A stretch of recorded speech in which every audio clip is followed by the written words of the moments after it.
What's going on, everyone? This is Indy here with Ultimate Tool Reviews.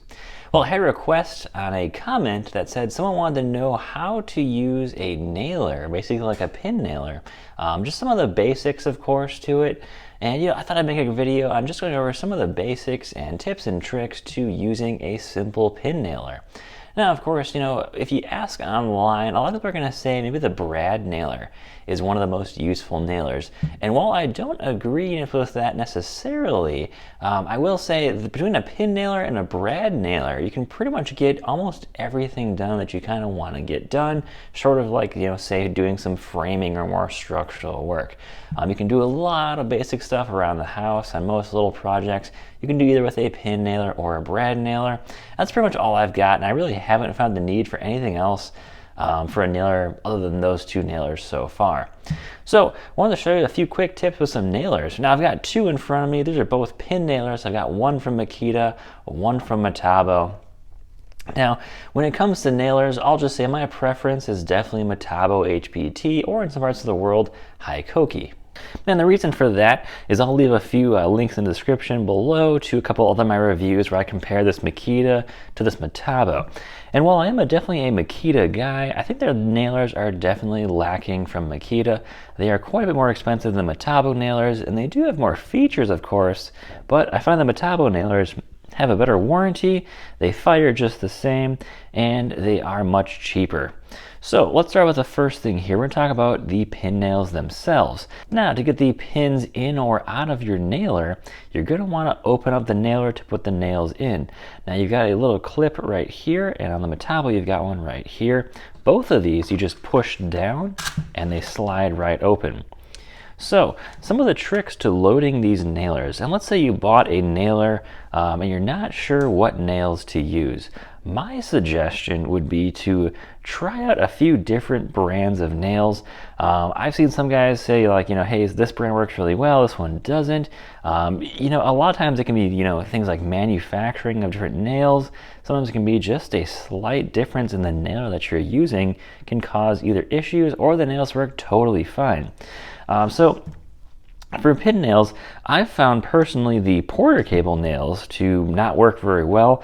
They jam up really, really easily. Well, I picked up these Grex nails on Amazon. They're super cheap and they work fantastic. So when it comes to nails, especially pin nails, these are headless pin nails and they have no head on them. So they look almost identical whether they are upside down or not, but they do have some arrows on them. And let's say that you have these broken off like right here. So you just have this little strip of nails. I would say just throw that away. If you can't tell which is up, which is down, you definitely want to make sure that these shoot and fire out the correct way. Now, on this Metabo nailer here, on the inside, you're going to see this little rail here. Let's see if I can get a better angle of that. So what I like to do is when I'm sliding nails in, I like to start all the way up on the top and hold it down and let it slide in. So it's going to slide into the right spot.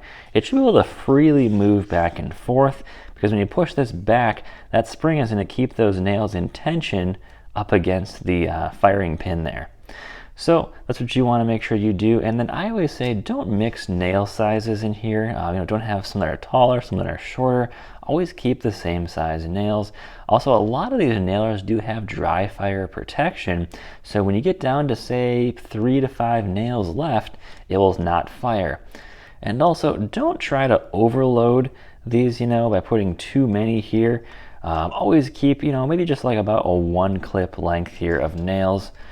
So that you're not overloading these nails. I've seen some times where you start putting a lot of these in here that are not actually attached together.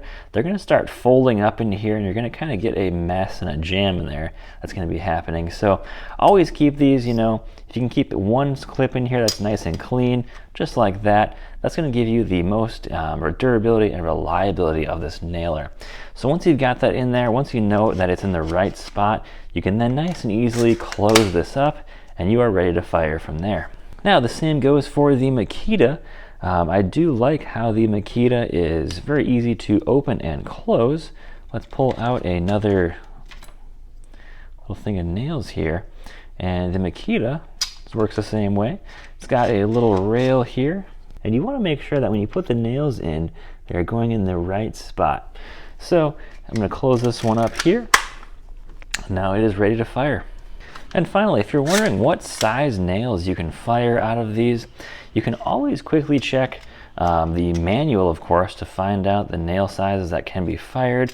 However, though, most are pretty standard size nails that you can fire out, and some of these actually have these little ridges here where you can kind of tell the different sizes, but I always say just check the manual, see what size nails you can fire, what sizes you shouldn't fire out of here, and you'll have no problems there. And finally, the last thing you should know before firing a nailer, especially like a pin nailer, is always check the other side. You're going to have your adjustment here for how far or how deep you fire these nails in.